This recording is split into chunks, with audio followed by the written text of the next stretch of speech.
మాయాదర్పణం 4వ భాగం.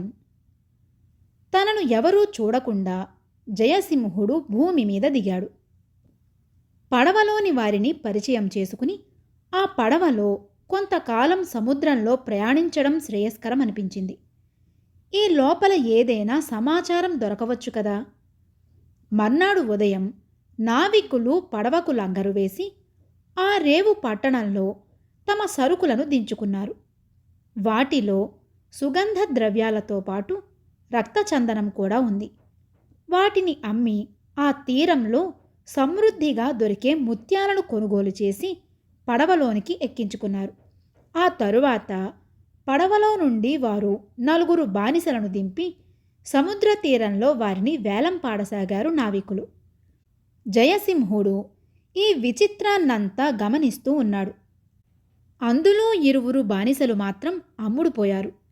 ఇంకొక 2 మిగిలిపోయారు.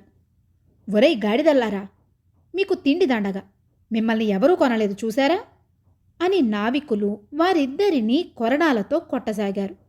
బాబోయ్ రక్షించండి, మమ్మల్ని కాపాడండి అని వారిద్దరూ పెద్దగా అరవసాగారు. వారి మాటలను విని జయసింహుడు ఆశ్చర్యపోయాడు.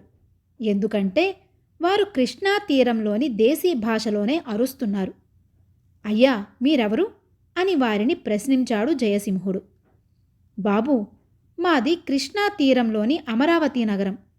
నా పేరు కరటక శర్మ, ఈయన పేరు గదాధరుడు. మేము బాగా బ్రతుకుతున్నవాళ్ళమే, కానీ బుద్ధి గడ్డి తిని అత్యాశతో మయూరాక్షి కోసం అన్వేషణ మొదలుపెట్టి పడవ ప్రయాణం చేస్తూ ఈ దుర్మార్గుల చేతుల్లో పడ్డాము. వీళ్లు మమ్మల్ని నానా హింసలు పెడుతూ బానిసలుగా అమ్మడానికి సిద్ధమయ్యారు అని చెప్పాడు కరటక శర్మ. ఈ మాటలు విని జయసింహుడు ఇక వెనుక ముందు ఆలోచించకుండా తన జోలెలోని ఒక రత్నం ఇచ్చి వారిరువురిని కొనేశాడు. ఆ రత్నాన్ని చూసి నావికులు దిగ్భ్రాంతులయ్యారు. ఎందుకంటే భూలోకంలో వారింతవరకు అలాంటి రత్నాన్ని చూసి ఎరుగరు. ఆ పడవ పోగానే, అయ్యా మీరిక స్వేచ్ఛగా మీ మయూరాక్షిని వెతుక్కుంటూ వెళ్ళవచ్చు అన్నాడు జయసింహుడు. బాబూ, నీ పేరేమిటి అని అడిగాడు కరటక శర్మ. జయసింహుడు తన పేరు చెప్పాడు. నాయనా జయసింహ, నీ వద్ద చాలా విలువైన రత్నాలు ఉన్నట్లున్నాయి. వాటి సహాయంతో మమ్మల్ని ఆదుకొన్నందుకు కృతజ్ఞులం. మేము సముద్రం మీద కొంత ప్రయాణం చేయవలసి ఉంది. నీవు ఎటు వెడుతున్నావు అన్నాడు కరటక శర్మ. నేను ఒక తీర్థయాత్రికుడిని. భూమి మీది సముద్రం మీద వింతలు విశేషాలు చూడటం కోసం బయలుదేరాను. మీకు అభ్యంతరం లేకపోతే నన్ను కూడా మీతో తీసుకువెళ్ళండి, వస్తాను అన్నాడు జయసింహుడు. ఆ తరువాత వారు ముగ్గురు ఒక వ్యాపారపు పడవ ఎక్కి సముద్ర ప్రయాణం ఆరంభించారు. గాలి బాగా అనుకూలంగా ఉండటంతో ప్రయాణం సులువుగానే సాగింది. అలా వారు కొన్ని రాత్రులు కొన్ని పగళ్ళు సముద్రంలో ప్రయాణం చేశారు. అందరూ నిద్రపోయే వేళకు జయసింహుడు పడవ పై భాగానికి చేరుకునేవాడు. అక్కడి నుండి ఆకాశంలో ఎగురుతూ చుట్టుపక్కల ఏమైనా దీవులు కనబడతాయేమోనని అన్వేషించేవాడు. ఏమీ కనబడకపోయేసరికల్లా తెల్లవారే వేళకు తిరిగి పడవపైకి చేరుకునేవాడు. ఇలా కొన్నాళ్ళు గడిచింది. జయసింహుడు తన జోలెలోని ఒక రత్నాన్ని అమ్మి దానివల్ల వచ్చిన అపార సంపదను పడవలోనే ఉంచి ఆహార పదార్థాలు కొనుక్కుని కరటక శర్మకు గదాధరుడికి పెడుతూ ప్రయాణం చేస్తున్నాడు. జయసింహుడు వారికి దొరకడం పేదకు పెన్నిధి దొరికినట్లయింది. ఒకసారి జయసింహుడు తనకేమీ తెలియనట్లు మయూరాక్షిని గురించి కరటక శర్మను ప్రశ్నించాడు. కరటక శర్మ నవ్వి, అదొక అద్భుతమైన దేవత. ఆమెను స్వాధీనం చేసుకునేందుకోసం నేను బయలుదేరాను. ఆమె అనుగ్రహం లభిస్తే నేనీ భూప్రపంచానికే రాజును కాగలను. అంతేకాదు, మేము అవంతి సుందరి అనే ఒక అమ్మాయిని అన్వేషిస్తూ బయలుదేరాము. ఆమెను ఎలాగైనా మా గదాధరుడు దొరికించుకుంటానని ప్రతిజ్ఞ పట్టాడు అన్నాడు. అబ్బా, మీ మిత్రుడు చాలా గొప్ప ప్రతిజ్ఞనే పట్టాడు. మీకు ఆ అవంతి సుందరి అనే అమ్మాయి తప్పకుండా దొరుకుతుందా అన్నాడు జయసింహుడు. తప్పకుండా దొరుకుతుంది. ఒకవేళ ఆ అమ్మాయి దొరకకపోతే ఆ అమ్మాయి పోలికలు గల అమ్మాయినైనా దొరికించుకుంటాము అన్నాడు కరటక శర్మ.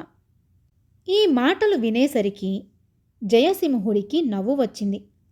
అవంతి సుందరి పోలికలు గల అమ్మాయిని అన్వేషించి అమరావతి రాజ్యానికి తీసుకొనిపోయి ఆమెయే అవంతి సుందరి అని చెప్పి రాజ్యం కాజేయాలని వీరు పన్నాగం పన్నినట్లు అతడికి తెలిసిపోయింది.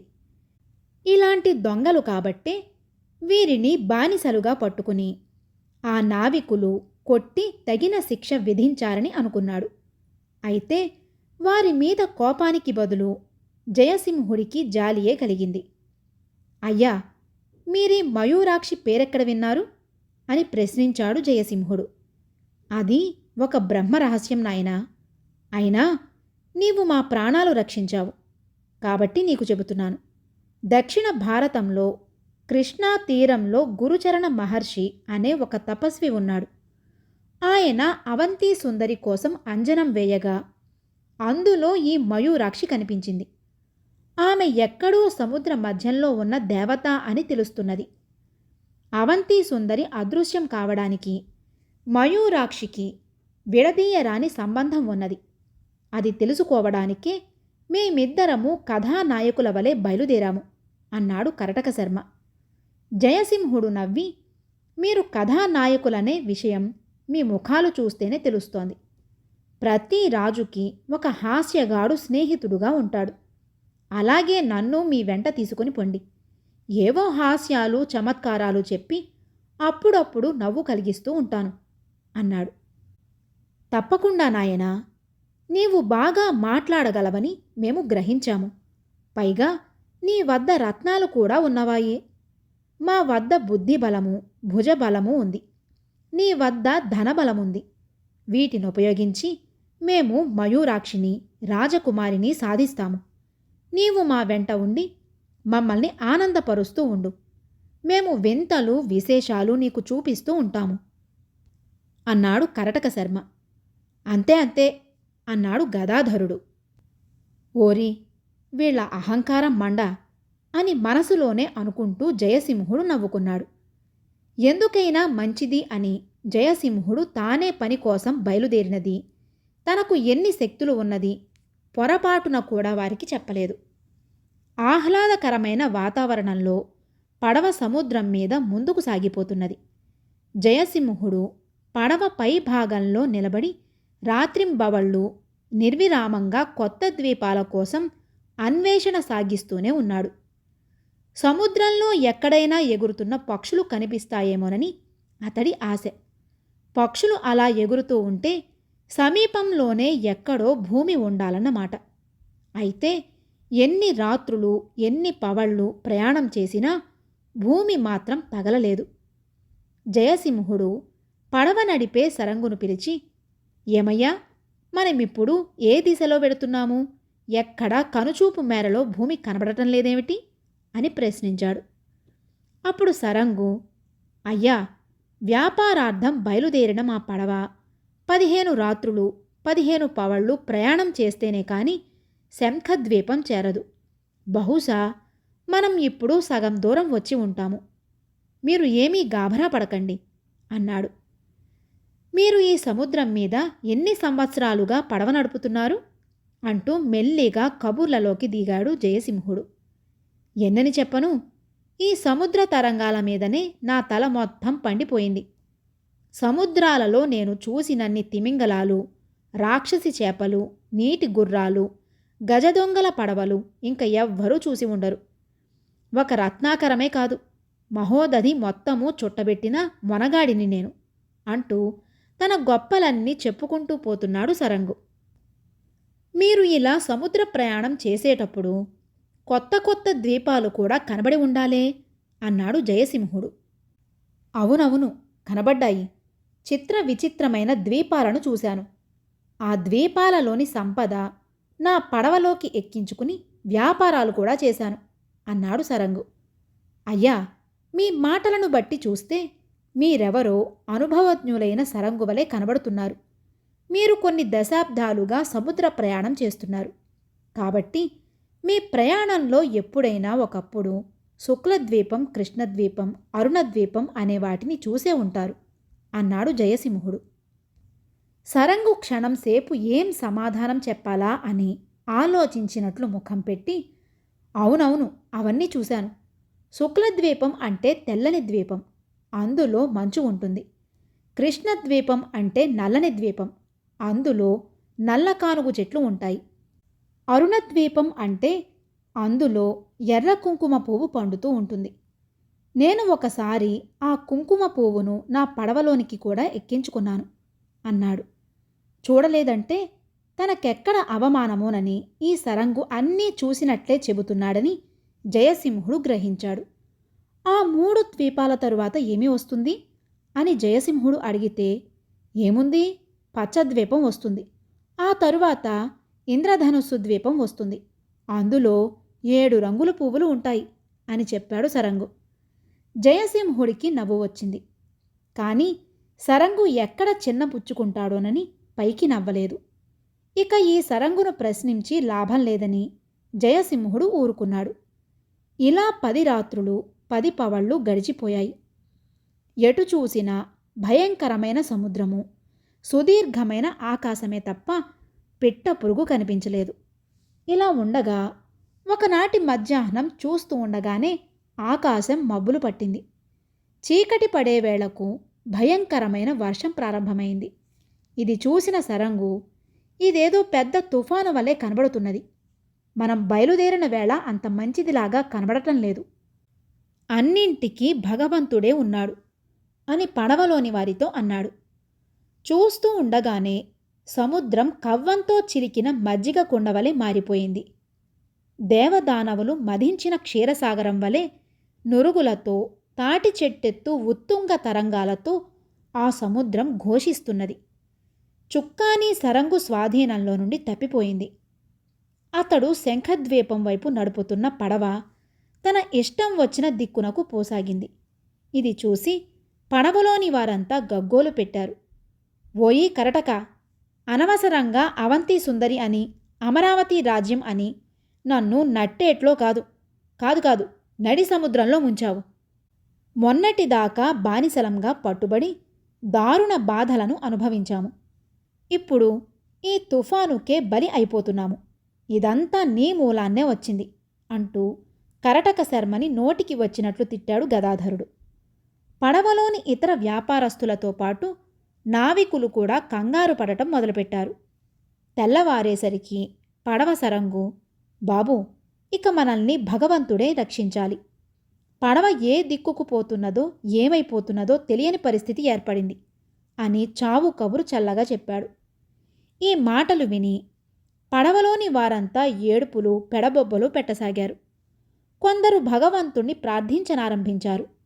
పడవ అలా దారి తెన్ను లేకుండా దాని ఇష్టం వచ్చిన వైపుకు కొట్టుకుని పోతున్నది. ఇంత కల్లోలంలోనూ స్థిరచిత్తంతో కూర్చున్నవాడు ఒక్క జయసింహుడు మాత్రమే. అతడికి కూడా ప్రస్తుతం పరిస్థితులతో ఏం చెయ్యాలో తోచలేదు.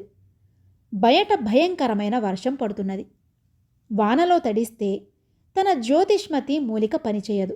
అందువల్ల ప్రస్తుత పరిస్థితుల్లో ఏమీ చెయ్యకుండా వాతావరణపు మార్పు కోసం ఎదురు చూస్తూ ఉన్నాడు. దారి తప్పిన పడవ ఎన్ని రాత్రులు ఎన్ని పవళ్ళు ప్రయాణించిందో వారికే తెలియదు. ఆకాశమంత తుఫాను ముసురుకోవడంతో ఎటు చూసినా వారికి ఒకే చీకటిగా కనిపిస్తున్నది. అలా ప్రయాణం చేస్తూ బాగా అలసిపోయి పడవలోని వారు ఒక కునుకు తీస్తున్నారు. మెలకువతో ఉన్నది జయసింహుడొక్కడే. ఇంతలో అతడికి ఏదో భయంకరమైన ధ్వని వినిపించింది. ధ్వని వినిపించడమేమిటి, పడవ ముక్కలు ముక్కలుగా పగిలిపోవడమేమిటి, రెండూ ఒకేసారి జరిగాయి. సముద్ర మధ్యంలోని కొండకు గుద్దుకొని పడవ చిన్నా భిన్నమైంది. ఆ వేగానికి కొందరు కొండ మీదకి, కొందరు సముద్రంలోనికి విసిరివేయపడ్డారు. జయసింహుడు, కరటక శర్మ, గదాధరుడు, మరొక 2 నావికులు మాత్రం కొండపైన పడ్డారు. వేగంగా పడవ కొండకు గుద్దుకోవడంతో జయసింహుడితో సహా అందరికీ స్పృహ తప్పిపోయింది. కొండపై వారు 2 దినాలు స్పృహ లేకనే పడి ఉన్నారు. అప్పటికి ఆ తుఫాను సద్దు అణిగింది. సూర్యోదయమైంది. సూర్యుడి వేడి కిరణాలు శరీరానికి తగలడంతో ముందుగా జయసింహుడికి తెలివి వచ్చింది. కళ్ళు తెరిచి చుట్టూ కలయ చూశాడు. జయసింహుడికి మతిపోయింది. తానెక్కడ ఉన్నాడో తనకే తెలియలేదు. తన చంకకు జోలే పదిలంగానే చుట్టుకుని ఉంది. కాని అది పడవ ప్రమాదంలో బాగా తడిసిపోయింది. దానితో సంచీలోని రత్నాలు ఎక్కడో పడిపోయాయి. అంతేకాదు, ఎంతో కష్టపడి సంపాదించుకున్న జ్యోతిష్మతి మూలికల భస్మం కూడా తడిసిపోయింది. జయసింహుడు కాళ్ళు చేతులు స్వాధీనంలోనికి తెచ్చుకుని మెల్లగా లేచి నిల్చుందామని ప్రయత్నించాడు. అయితే కదలలేకపోయాడు. అంతేకాదు, తన కాళ్ళు చేతులు కూడా కట్టివేయబడి ఉన్నట్లు గ్రహించాడు. ఏవో పొడవైన తీగలతో తాను బంధింపబడి ఉన్నాడు. చుట్టూ చూశాడు. నేల మొత్తం చిత్తడిగా ఉంది. కొద్దిపాటి గరుకుదేరిన రాళ్లమీద తాను పడి ఉన్నాడు. కట్లను విప్పుకునేందుకు కాళ్ళు చేతులు ఆడించాడు. కాని సాధ్యపడలేదు. అవి సన్నటి ఊడలో లావుపాటి తీగలో తెలియడం లేదు. కాని వాటితో ఎవరో తనను గట్టిగా కట్టివేశారు. తాను కట్టివేయబడ్డందుకు తనకు బాధ కలగలేదు. కాని కష్టించి సంపాదించుకున్న మూలికా భస్మం తడిసిపోయినందుకు చాలా విచారం కలిగింది. కామరూప విద్యతో అందులో నుండి తప్పించుకుందామని అనుకున్నాడు జయసింహుడు. కోతిగానో ఎలుకగానో మారి ఈ కట్లను విడిపించుకోవచ్చు. కానీ తనని బంధించినది ఎవరు? ఎవరో కట్టివేశారంటే ఈ ద్వీపంలో నరసంచారం ఉన్నదన్నమాటే కదా. వారెవరో వచ్చే వరకు కొంచెంసేపు ఎదురు చూస్తే మంచిది కదా. జయసింహుడు కొద్దిగా తల పైకి ఎత్తి అటూ ఇటూ పరికించి చూశాడు. గుట్ట మీద కొంత దూరంలో గదాధరుడు, మరికొంత దూరంలో కరటక శర్మ కనిపించారు. వారి పరిస్థితి కూడా ఇలాగే ఉంది. అయితే వారు స్పృహ తప్పి పడిపోయి ఉన్నారు. మరికొంత దూరంలో ఇద్దరు నావికులు కనిపించారు. వారికి ప్రాణం ఉన్నదో లేదో తెలియదు. జయసింహుడు అలా ఆలోచిస్తూ ఉండేటప్పటికే కొంత పొద్దెక్కింది. చల్లని నీరెండ శ్రమను మాత్రం కలిగించడం లేదు. ఇంతలో దూరంగా ఏదో అలికిడి వినిపించింది. జయసింహుడు శ్రద్ధగా గమనించాడు. సందేహం లేదు, ఎవరో గుంపులు గుంపులుగా ఇటు వస్తున్నారు. జయసింహుడు సగం కన్నులు మూసుకుని ఏమీ తెలియనట్లుండి వస్తున్న వారిని పరిశీలించసాగాడు. ఆ గుంపులు గుంపులుగా వస్తున్నవారు మనుష్యులా అంటే మనుష్యులు కూడా కారు, జంతువులా అంటే జంతువులు కూడా కారు. చూడటానికి కోతులకు కొంచెం సన్నిహితంగా ఉన్నట్లు కనిపించారు. కానీ వారి నడక మాత్రం మనుష్యులు నడిచినట్లే ఉంది. గుంపులు గుంపులుగా వస్తున్న ఆ కోతి గుంపులు బంధింపబడిన తమ సమీపానికి వచ్చాయి. జయసింహుడు అరమోడ్పు కన్నులతో వారేమి చేస్తారోనని గమనిస్తున్నాడు. వారు సాగర తీరంలో పడి ఉన్న మానవులను విచిత్రంగా చూస్తున్నారు. వారేదో మెల్లిగా అరుస్తున్నారు.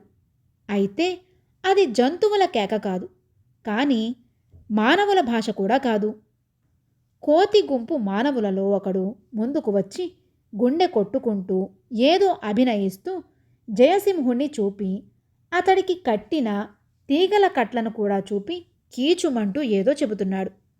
బహుశా ఇతడు ఇతడి మిత్రులు కలిసి పడవ ప్రమాదంలో ఒడ్డు చేరిన తమను బంధించి ఉంటారు. తరువాత వారు ద్వీపం లోపలికి వెళ్ళి తమ అనుచరులను బంధుమిత్రులను అందరూ పిలుచుకొని వచ్చి ఉంటారు. వీరంతా కలిసి వింతగా ఈ తుఫాను బాధితులను చూస్తూ ఉన్నారు. జయసింహుడి ఊహ నిజమే అయ్యింది. కోతి రూపులు వీరి దగ్గరకు వచ్చి మెల్లిగా అరుస్తూ చుట్టూ తిరుగుతూ పరిశీలిస్తున్నారు.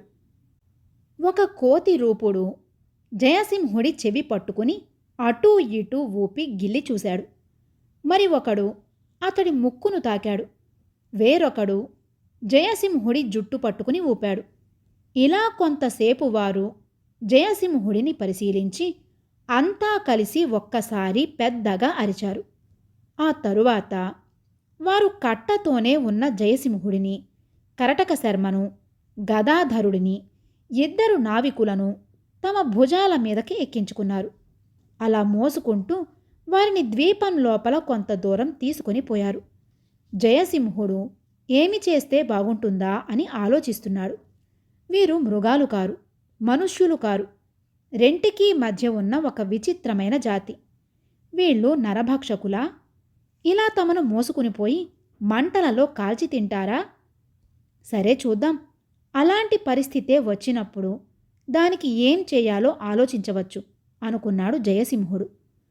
కోతి రూపులు వీరిని అలా మోసుకుంటూ దట్టమైన చెట్ల మధ్య నుండి ద్వీపంలో ముందుకు సాగిపోయారు. అలా కొంత దూరం పోయి కోతి రూపులు జయసింహుడిని, ఇతరులను క్రిందకి దింపారు. అక్కడ దట్టంగా పెరిగిన కొబ్బరి చెట్లు ఉన్నాయి. కోతి రూపులు జయసింహుడిని, ఇతరులను ఒక్కొక్కరిని ఒక్కొక్క కొబ్బరి చెట్టుకు కట్టివేశారు. అప్పటికి గదాధరుడికి, కరటక శర్మకు స్పృహ వచ్చింది. వారు తమ దురవస్థను చూసి బిగ్గరగా ఏడవసాగారు.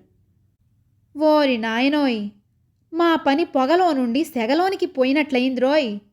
తండ్రి, బానిస వ్యాపారస్తుల నుండి తప్పించుకుని బ్రతికి బయటపడితే ఇప్పుడెవరో నరభక్షకుల చేతిలో పడిపోయాంరో నాయనా అని ఏడవసాగారు వారిద్దరూ.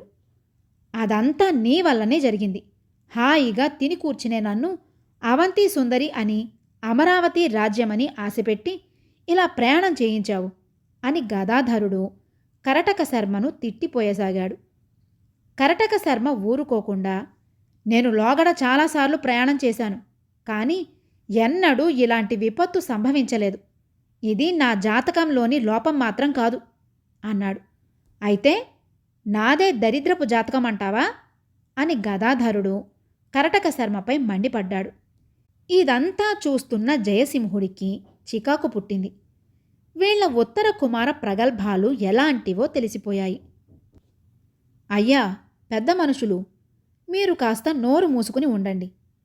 తుఫానులో నుండి ప్రాణాలతో బ్రతికి బయటపడ్డాము, అందుకు సంతోషించండి. అనవసరంగా తిట్టుకోకుండా కర్తవ్యం ఏమిటో ఆలోచించండి అన్నాడు జయసింహుడు. జయసింహుడి గొంతు వినేసరికి కరటక శర్మకు ప్రాణం లేచి వచ్చినట్లు అయి, నాయనా జయసింహ, నీవు మానవ మాతృడవు కావు, మాకు దైవ సమానుడవు. నీవే మమ్ము బానిస వ్యాపారుల నుండి రక్షించావు. నీవే తిరిగి మమ్మల్ని ఈ భయంకర ద్వీపం నుండి తప్పించాలి. అలా చేస్తే నీ మేలు మరిచిపోలేము. నాకు పుట్టబోయే కొడుకుకు నీ పేరే పెట్టుకుంటాను అన్నాడు ఏడుస్తూ కరటక శర్మ. జయసింహుడికి కోపము, నవ్వు రెండూ ఒకేసారి కలిగి, ఇంతటి అధైర్యవంతుల మయూరాక్షి అన్వేషణ కోసం బయలుదేరారు అని అనుకున్నాడు. ఈ లోపల కరటక శర్మ, నావికులు, ఓయ్ నావికులు అని గట్టిగా అరిచాడు. నావికుల వద్ద నుండి బదులు రాలేదు. దానితో వారు చనిపోయారని నిర్ధారించుకొని కరటక శర్మ బిగ్గరగా ఏడ్చాడు. జయసింహుడు అతణ్ణి మందలించి, ఇది దుఃఖించడానికి సమయం కాదు, ధైర్యం వహించి జరగవలసింది ఆలోచిద్దాం అన్నాడు. జయసింహుడికి బాగా ఆకలి వేస్తున్నది, అయినా నిగ్రహించుకున్నాడు. కరటక శర్మ మాత్రం ఆకలికి తట్టుకోలేక లబలబలాడిపోతున్నాడు. కానీ కట్లు విప్పుకుని ఏవైనా పండ్లు కోసుకుని తిని వారికి కూడా పెట్టవచ్చు. కానీ అలా చేస్తే తనకు కామరూప విద్య వచ్చుననే విషయం వీరికి తెలిసిపోతుంది.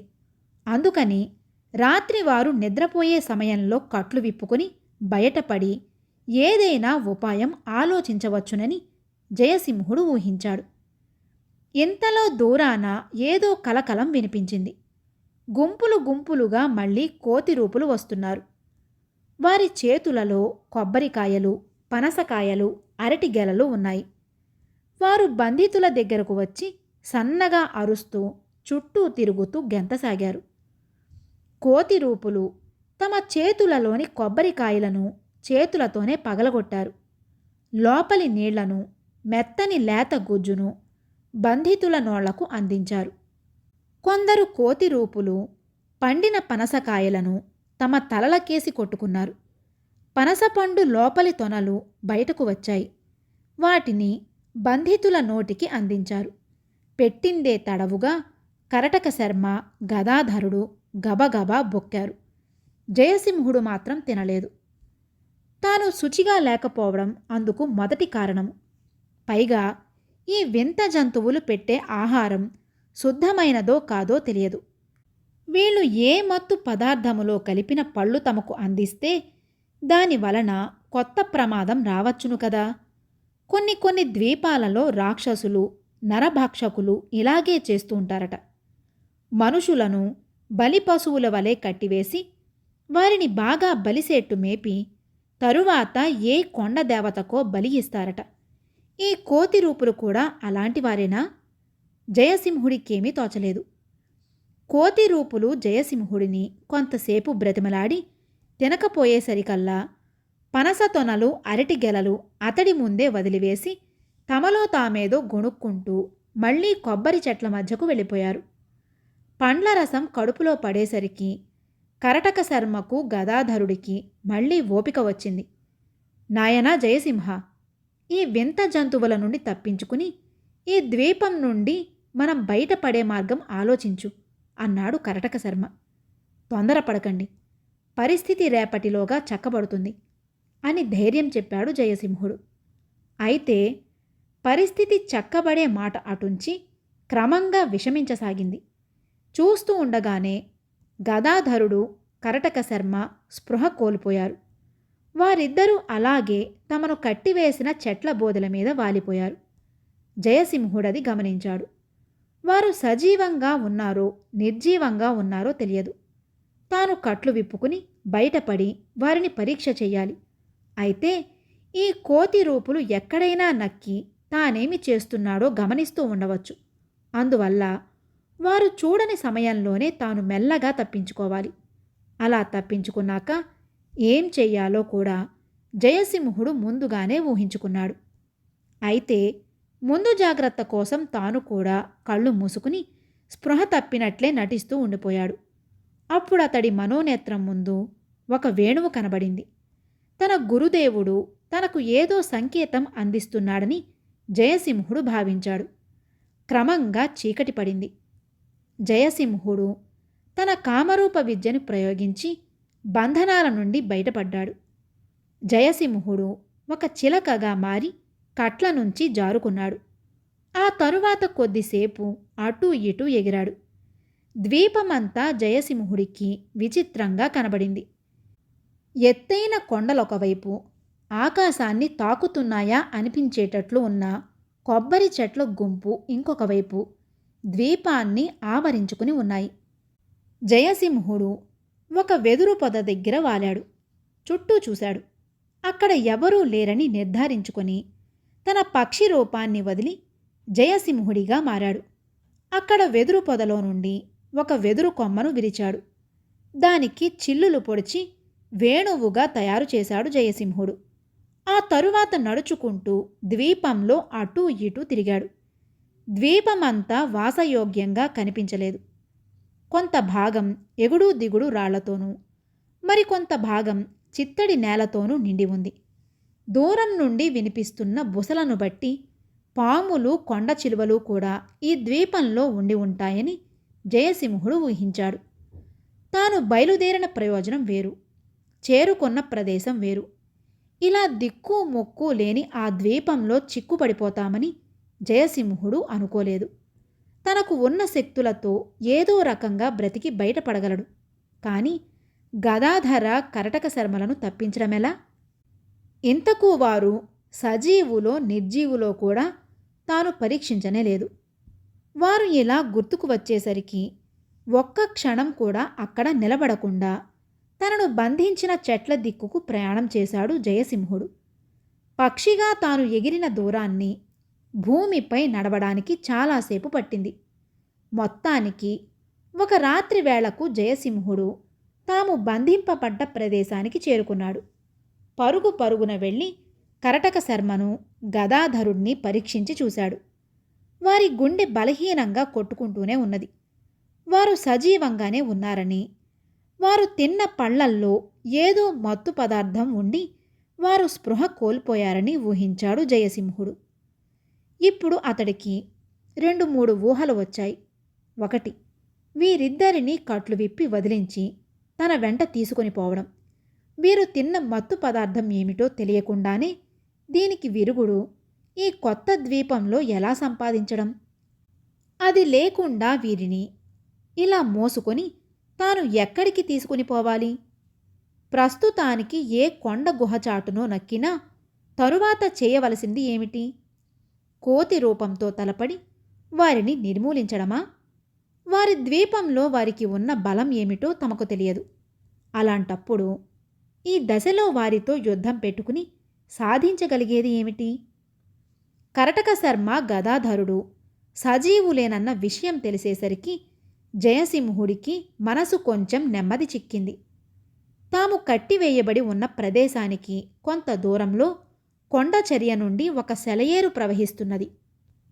ముందుగా జయసింహుడు అక్కడికి వెళ్ళి స్నానం చేశాడు.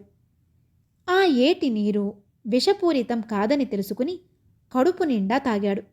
ఆ తరువాత కొంతసేపు గురుదేవుణ్ణి స్మరించి ధ్యానం చేయసాగాడు.